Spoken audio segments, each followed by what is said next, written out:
Hello friends, Medivision wholesale platinum software में आपका स्वागत है। आज के इस वीडियो में हम परचेस फ्रॉम डीसी के एंट्री के बारे में जान कर लेंगे। अगर हम कोई प्रोडक्ट डिलीवरी चालान पे परचेस करते हैं और उस डिलीवरी चालान के अगेंस्ट हमें परचेस इनवॉइस आता है, तो वो डिलीवरी चालान परचेस बिल में कन्वर्ट कैसे करना है, इसके लिए हम परचेस फ्रॉम डीसी के एंट्री का यूज करते हैं।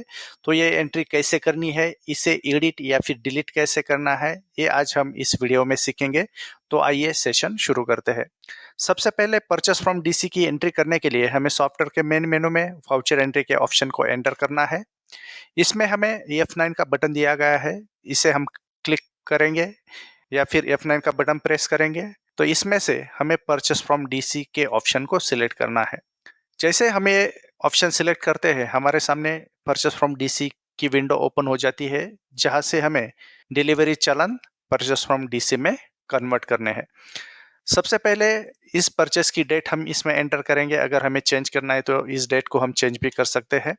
आगे आने के बाद हमें सप्लायर का नाम सिलेक्ट करना है। जिस सप्लायर के डिलीवरी चालान के अगेंस्ट हमें परचेस इनवॉइस जनरेट करना है, उस सप्लायर का नाम हम इसमें से सिलेक्ट करेंगे।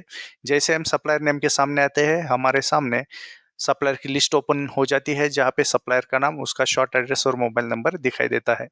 जैसे हम गणराज डिस्ट्रीब्यूटर सिलेक्ट करते हैं, हमें राइट साइड में उस पार्टी का करंट बैलेंस दिखाई देता है और उसका जीएसटी का रजिस्ट्रेशन टाइप और जीएसटी नंबर हमें शो होता है। आगे हमें बिल नंबर एंटर करना है। जो भी बिल नंबर है वो हम इसमें एंटर करेंगे। बिल की डेट हम इसमें एंटर करेंगे और इसका जो बिल का ट्रांजैक्शन टाइप है, मतलब अगर बिल कैश है तो हम इसमें कैश सिलेक्ट करेंगे या फिर क्रेडिट है तो क्रेडिट। यहाँ से हम स्पेस बार का बटन यूज करके ये ट्रांजैक्शन टाइप चेंज कर सकते हैं। आगे हम ट्रांसपोर्टर का नाम सिलेक्ट करेंगे। जो ट्रांसपोर्टर ने ये हमें माल डिलीवर किया था उसका नाम, एलआर नंबर, एलआर डेट हम इसमें एंटर करते हैं। आगे आने के बाद हम जीएसटी इफेक्टिव डेट में उस बिल की डेट एंटर करेंगे। मतलब ये परचेस जो है वो जीएसटी R2 के रिपोर्ट में कौन से डेट को रिफ्लेक्ट होना चाहिए, वो डेट हम इसमें एंटर करते हैं, जो बिल डेट ही होती है। आगे आने के बाद हम फ्रॉम और टू डेट में हमें डिलीवरी चालान की डेट एंटर करनी है। मतलब कौन से डेट रेंज के डिलीवरी चालान के अगेंस्ट हमें ये परचेस इनवॉइस मिला है, तो वो डेट हम इसमें एंटर करते हैं। अगर इसे हम ब्लैंक रखते हैं तो बाय डिफॉल्ट 1 अप्रैल से लेके करंट डेट तक ये डिलीवरी चालान जो है उस पार्टी के हमें दिखाई देते हैं। जैसे हमें इसमें 2 डिलीवरी चालान दिखाई दे रहे हैं। इस विंडो में हमें डिलीवरी चालान की डेट, उसका वाउचर नंबर, डिलीवरी चालान का नंबर, प्रोडक्ट का नाम, बैच, एक्सपायरी, एमआरपी, क्वांटिटी और उसकी स्कीम क्वांटिटी शो होती है।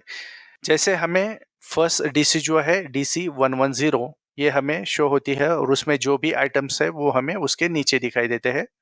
वैसे ही सेकंड डीसी जो है उसके नीचे हमें उस डीसी के आइटम दिखाई देते हैं। यहाँ से हम डायरेक्टली डीसी भी सिलेक्ट कर सकते हैं। जैसे कि हम ये जो DCPU-3 का वाउचर है, इसका हम परचेस इनवॉइस बनाना चाहते हैं, तो हम इस डिलीवरी चालान के रिकॉर्ड पे जैसे स्पेस बार के बटन से सिलेक्ट करेंगे तो इसमें जितने भी आइटम है वो अपने आप सिलेक्ट हो जाते हैं। सिलेक्शन करना है तो उस आइटम पे जाके हम स्पेस बार का बटन प्रेस करके आइटम सिलेक्शन भी कर सकते हैं। फिलहाल हम यही डीसी सिलेक्ट करते हैं और F2 का बटन प्रेस करते हैं तो ये डीसी परचेस फ्रॉम डीसी के एंट्री में लोड हो जाएगी। जैसे ही आइटम लोड होते हैं और अगर हमें इस आइटम का कुछ रेट करेक्शन करना है, कुछ रेट चेंज करना है, तो उस आइटम पे जाके हम एंटर का बटन प्रेस करके ये रेट भी चेंज कर सकते हैं। ये आइटम लोड होने के बाद जैसे हम एंटर का बटन प्रेस करते हैं तो हमारा कर्सर जो है वो बिल डिस्काउंट पे आएगा। अगर इस परचेस फ्रॉम डीसी के एंट्री में हमें कुछ कैश डिस्काउंट मिला है तो वो परसेंटेज में हम इसमें एंटर कर सकते हैं। यहाँ से आगे आने के बाद डेबिट के सामने अगर हमें इस परचेस फ्रॉम डीसी में कुछ डेबिट नोट लेस होके आई है तो वो हम डेबिट में एडजस्ट कर सकते हैं। अगर इस बिल में कुछ चार्जेस ऐड होके आए हैं, जैसे कि कुछ ट्रांसपोर्ट चार्जेस है या फिर कोई भी एडिशनल चार्जेस हमें इस बिल में ऐड होके आए हैं, तो वो हम ऐड में एडजस्ट कर सकते हैं। आगे हम क्रेडिट में अगर कोई क्रेडिट नोट इस परचेस फ्रॉम डीसी के एंट्री में एडजस्ट हुई है, रेट डिफरेंस की क्रेडिट नोट हो या कोई भी क्रेडिट नोट अगर हमें इस परचेस फ्रॉम डीसी के एंट्री में ऐड होके आई है तो वो अमाउंट हम इसमें एंटर कर सकते हैं। अगर इस बिल में कुछ चार्जेस लेस होके आए हैं तो वो लेस में हम एंटर कर सकते हैं। उसके बाद अगर इस बिल में कुछ टीडीएस लेस हुआ है तो वो टीडीएस अमाउंट हम इसमें एंटर करेंगे। इस परचेस फ्रॉम डीसी की जो नेट अमाउंट है वो राउंड अप करने के लिए जो पैसे में डिफरेंस आता है वो राउंड अप में ऑटोमेटिकली कैलकुलेट होके आएगा।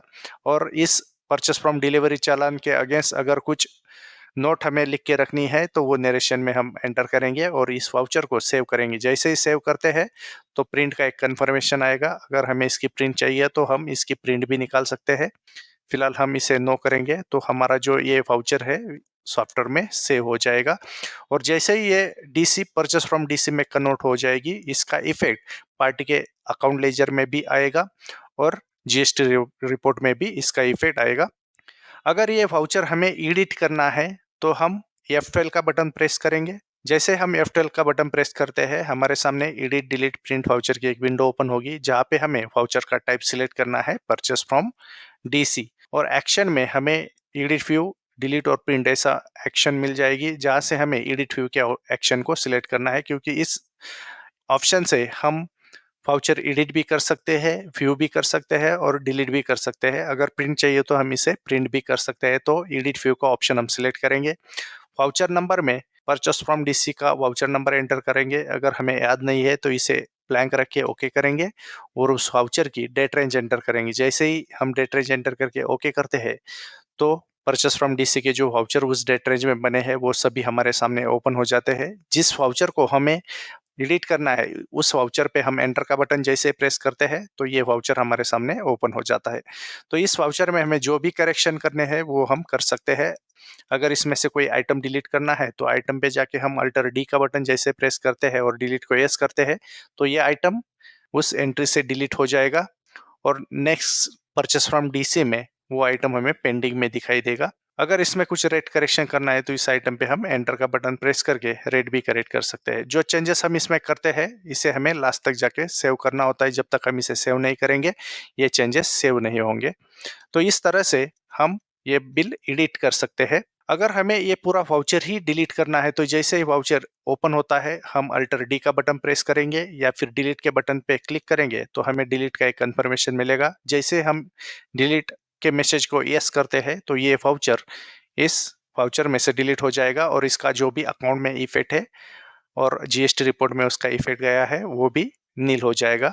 तो इस तरह से हम F12 के बटन से वाउचर एडिट, व्यू और डिलीट भी कर सकते हैं। तो आज के इस वीडियो में हमने परचेस फ्रॉम डीसी की एंट्री कैसे करनी है, उसे एडिट या फिर डिलीट कैसे करना है, इस बारे में जानकारी ली। धन्यवाद।